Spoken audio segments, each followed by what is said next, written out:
Hey guys, BranThePoet, the Makavelian Mystery here, and welcome to a Thing About video. So if you don't know what a Thing About video is, essentially it is a word spoken video instead of a spoken word. And that just means that it's a video where I'm going to be talking about things and bringing up topics that I feel are important or interesting, and just talking about them, having my say. And it's part of me trying to put more content onto the channel, making sure that I'm putting more up, really. So trying to start uploading twice a week as opposed to once, and putting more effort into the channel as a whole. So hopefully, fingers crossed, this goes well. If you do like the idea, please hit that comment section and that like button so I can see your feedback, because at the end of the day, this is a partnership. I'm trying to do what I love doing and enjoy doing, but I also want something that you guys are actually interested in. So hit me back with feedback and let me know how this goes down. So the thing about video today is about the Black Panther. Now this is a movie that's out and it's had quite a lot of buzz about it. It's a Marvel Cinematic Universe where the Black Panther, who's a superhero, it's more or less his titular film, where it's his standalone film. We first saw him in Civil War, and I am a massive comic books fan, so I've seen every comic book movie since 2016 in cinema. Now that's the Sony ones, Marvel and DC. I've just tried to keep on the ball with everything, really. That's where my money's going. Yeah, so to me, this was a massive thing because this is phase 3 of the MCU, and that's just the way it fits in and what's going to happen with Infinity War, which is the next Avengers movie, and all of this bits and bobs. But what made this movie so important to me, more so than the others, wasn't because I'd been waiting so long to see these characters on screen, which I have, to be honest with you. I have been waiting to see Black Panther on screen, especially again after that first time, and not seeing that he wasn't a disappointment or he didn't live up to what I thought he would be in Civil War. But also because it's because of what it represents. It represents seeing Africa as a prospering place, putting black people in a position of authority and power in a film where it wasn't. I'll go into that in a moment. Sorry, let me just list these things. So yeah, Africa in a positive light, black people in a positive light, women in a positive light, and the strength of women and being unapologetically strong. That was another thing, and just celebrating culture and heritage. That was so important to me. And so this movie, what pushed it into that bounds of a masterpiece as opposed to a really good movie or a great movie, because it had a brilliant cast, beautiful acting, brilliant score. It was a beautiful movie all around. But what pushed it into that masterpiece for me is what it represents, and I feel like that's what every masterpiece of a film has to do. It has to represent something bigger, something that people can resonate with and open their eyes to, the type of situation where it's more than just, if that makes sense. So I feel like that's what this movie did because of what it represented. Now, it showed Africa in a positive light. From what a lot of people understand of Africa, it's quite a poor continent. Some people regard it as a whole country. And that's mostly taken from ads and stuff that you see on TV. And yes, there are poor parts of Africa, but it's to the point where, I'm Sierra Leonean, and so I've lived in Sierra Leone for a few years as I've lived here, and it's quite interesting to see the idea of Africa that most people have, that a lot of people have, especially in the Western world, where I was asked if we wear clothes in Africa, what types of animals do I have, and not talking about dogs or cats, talking about elephants and lions and giraffes as if they roam in my backyard. And we aren't all that knowledgeable of what it really is. A lot of people have an idea, but ideas based on the ads on TV or based on throwaway comments or stereotypes. It's not really based on the truth and what Africa is now. And I'm not saying Africa is Wakanda, because that's not the case. However, it's more than just this poverty-ridden place where people are dying every single day. It's beautiful. The views and the people and the culture, it's just amazing. And seeing that represented in a film was breathtaking. It is the first time that I have ever seen culture, my culture, the culture of my neighboring African countries, portrayed in such a beautiful and unique light, in a way that made other people wonder beyond just what they see on TV on a regular basis, but think, maybe Africa's different than what we already know. And I feel like that's one of the reasons why this movie was so brilliant, because it did that. And even for people who are either Afro-American or Afro-British, who don't exactly have that link or that closeness to their culture and their heritage and their roots, because they don't know where that's from, I feel like it gave them something to hold on to as well. And maybe loads of people seem as if they're going to be delving into their culture more. And to me, that's a beautiful thing, because my culture is embedded in my identity. It is very literally part of the backbone of who I am as a person. And so I can't imagine a world where I didn't have my heritage, where I don't have my culture, where I don't know that side of myself. And so for the people who will be driven, or who are driven to find out more about their ancestors and their heritage because of this film, I feel like that's absolutely beautiful, because it's reconnecting with a part of you that you didn't even know you were missing. And it's surprising, and you don't understand the effects that it has on you until you unlock it. It's like a box of something. I don't know, I was going to say Schrodinger's cat, where it's dead or alive, and until you open the box, but it sort of is like that. You know that there's something in that box, but you're not sure what it is, and until you open that box, you're not sure of what it can give you. And I feel like that's exactly what this movie does. It sort of opens that door, or makes it positive, a good thing to be African, because of the negative connotations that Africa has held before, African booty scratchers and all of this nonsense, and seeing a positive light of it, a positive spin. I mean, I thought it was absolutely beautiful. Another thing was seeing how Wakanda was a country that had never been colonized, and so they made it so with the African accents, and that does not mean a Nigerian accent.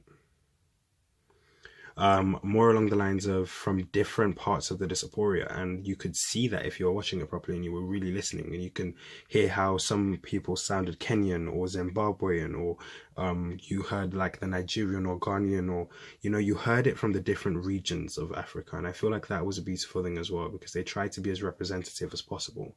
Talking about representation, that's the other thing that the movie does so beautifully. It represents, it gives young children and older children and adults to see themselves in characters in a way that they've never been able to before. We don't realize how much we take from what we see, how much it subconsciously affects us, until we really look into it.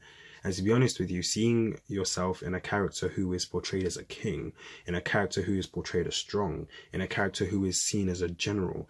The strongest general in Wakanda is a woman. The strongest warrior and fighter is a woman. And that to me was an important thing, because it's a little girl watching Black Panther and seeing that she can have the strength of Okoye, because women, it created a space where women were strong. And that strength was supported by the men, as opposed to them being degraded because of it. It worked hand in hand. The men were not afraid of the women's strength. They embraced it, and they let the women's strength become their strength also. And I feel as if that's where we need to be as a community and a society, because the need for feminism is real. And this movie shows the Dora Milaje as the strongest warriors in Wakanda. The strongest. These women are the front line for the king.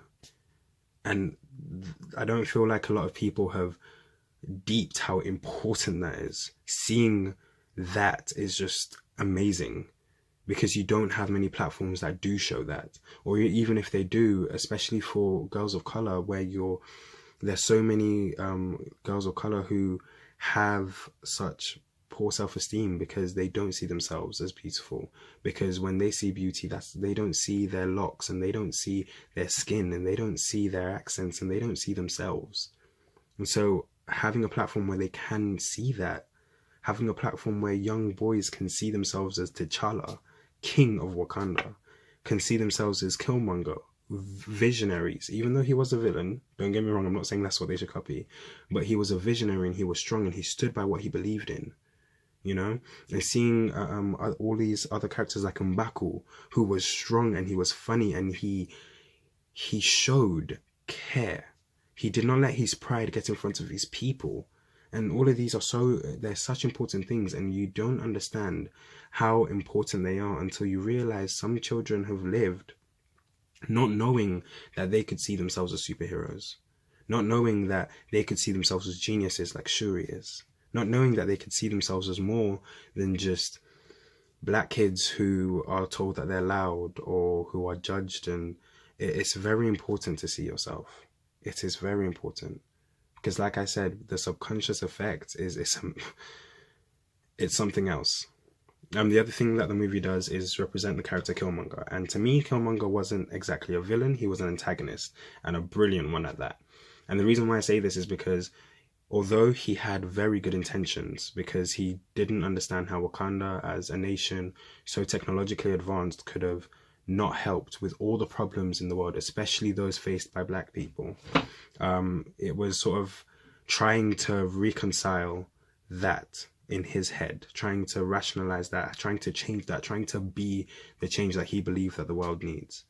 And Nakia has the same ideologies, Lupita's character, but she's less radical. And I feel like that's where the problem came in. That's why he was the villain. And because of what he stood by, it wasn't just a thing of, I'm going to conquer the world. It wasn't a thing of I'm going to destroy humanity. It wasn't a thing of I'm better because I'm an alien. It was a thing of a human being who had been through such horrible things, who found his father dead, who had to go through killing how many people, who struggled just being a black man, because being a black man is hard sometimes. And I mean, it sounds like I'm complaining, but I'm not. It's simple fact. The judgments that you carry, or the way that people perceive you, or the carefulness that you have to approach certain situations because of how people perceive you, the effects of things like that are actually quite damning. And seeing how a character who seemed to be so angry at the world was trying to change it and revolutionize it. And I feel like what he represents is more than just that. It's that person who cannot reconcile their African heritage, who they are as an African and who they are in whatever country it is that they live. So for example, me as an Afro-British person, but also as a Sierra Leonean, someone else as an African American, but maybe also a Nigerian, someone else as Spanish, but also South African, or someone else as Nigerian but Italian, and all of these different mixes where you don't just belong to a certain place. Because my heritage, my culture stems from Sierra Leone, but I am British. And so for me, I had a hard time when I was younger trying to see what box I fit into. Was I British? Was I Sierra Leonean? What exactly did that mean to me? What did it mean to the people around me? How does that affect me? How does that create me? And he represented that struggle quite well, because he was Wakandan by blood, but he had grown up in America. And the way that the Wakandans sort of saw him as he was one of them, but they were wary of him, and seeing that dynamic, seeing how he tries to find himself. And it's interesting and important to see, because if you are having that struggle, you're not the only one having it. And it's good to see someone on screen who shares those things. And I feel like to a lot of black people, that's why this movie is going to mean so much more than a movie, even if other people might not quite understand it. The other thing was, it gave us a chance to cosplay. Because of the lack of representation in a lot of films, not very many people of color feel comfortable with cosplaying. Yes, don't get me wrong, we do, but it's usually as, I don't know, a Black Thor, or a character who you're playing but isn't exactly someone that you've seen yourself in. It's because who else are you going to be? I mean, you could always be Samuel L. Jackson, because he seems like the token black guy for like every movie. Joke. But yeah, it gave us that. I mean, I went in full African attire. I had my hat, my cane, my agbada. I was ready for that film. Yeah, I was extremely excited. My friend had his Ankara on as well, and we enjoyed the film, not just because it was a good film, but what it stood for, because of what it awoke in us. I mean, I already wear Africana like all the time, and I make sure my culture is around my neck every other day, really. But having that on screen was something different. Having that representation on screen was just so beautiful, and I cannot stress that enough, because it is extremely important. And yeah, having that environment to cosplay as characters that did look like you, as characters who you didn't feel as if you were impersonating, as characters that you felt as if you could be. A story, for instance, I have a friend who, when she was younger, dressed up as a Disney princess, and she is a person of color, and she got told, you know, she had the hair, she had the dress, she had the whatever else that you needed for the outfit, and she went to this party. And they said, and her friends were, oh, you can't be Cinderella, you can't be this princess, you can't be this princess. And she was like, why? I mean, I've got the hair, I've got the dress. Oh, you can't be this princess, you can't be this princess. Why? I've got the hair, I've got the dress. And it was because that Disney princess wasn't black. It was a thing of, oh, you can be Jasmine, but you can't be Cinderella. And these are things that you don't understand how much representation matters until you have situations like this. That's why TV shows, for instance, like Black Lightning, which is also having a mostly black cast and is also a superhero, or having Moana as a Disney princess, Jasmine, who I've already named, having Merida. You know, it's not just people of color when it comes to black people, but also representation in terms of other things that are not just deviant from the norm or from the stereotypical norm. Seeing yourself on screen, it inspires and grows and births something within you that you cannot begin to. It's inspiration. It is a dream boiling to become something, and having that grow from somewhere so genuine, so pure, that's absolutely beautiful. So yeah, I thoroughly enjoyed the experience. It was amazing, and I had my popcorn, so in 3D IMAX arting, and yeah, I just wanted to share my sort of thoughts on it, because to me, doing a review or whatnot wouldn't have done justice, because I would have tried to not do spoilers and just be like, oh, it was so whoo, like that. I would not have been able to get a word out. So this is what this movie meant to me. This movie, it meant a lot for a lot of black people. To me personally, it was a way to see myself on screen, because growing up I didn't get the chance as much as I would have liked to. I mean, I'm better off than a lot of people, don't get me wrong. I still had Static Shock, I still had Green Lantern, I still had Fillmore from the Disney Channel show. But at the same time, these were odd black characters that were thrown into the mix every once in a while, you know. It wasn't, I was so happy to see black characters when I was younger, just as I am happy now, because it means I can see myself on screen. You know, I am that person. I am T'Challa. I saw a video of two boys who were pointing at a poster and, you know, that one's me, that one's me, that one's me. I want to be that guy. And seeing that literally brought tears to my eyes. Seeing how there were these children that cosplayed to mimic the posters. Seeing that they have that chance to do that. That's not something I got to do, you know? And it's absolutely beautiful to see. So yeah, this is the thing about Black Panther, and I hope that you guys enjoyed the video. I know that loads of people are more facts-based and would love to see a video that was based on more facts, but this was more of a feeling thing, and most of them are going to be about a feeling thing, because to me, I'm delivering my truth. If you do disagree with me, let me hear why in the comments. If you didn't like the movie as much, or you had any other criticisms, also in the comments. Let's have a conversation, you know. Start up a whole thing about it. So yeah, hit that like button, hit that subscribe button, and more content will be coming through by the grace of God. Stay blessed, blessings, and thank you very much for watching, especially if you watch this far, because I know I've done a bit of talking. So thank you very much. Have a nice day, guys.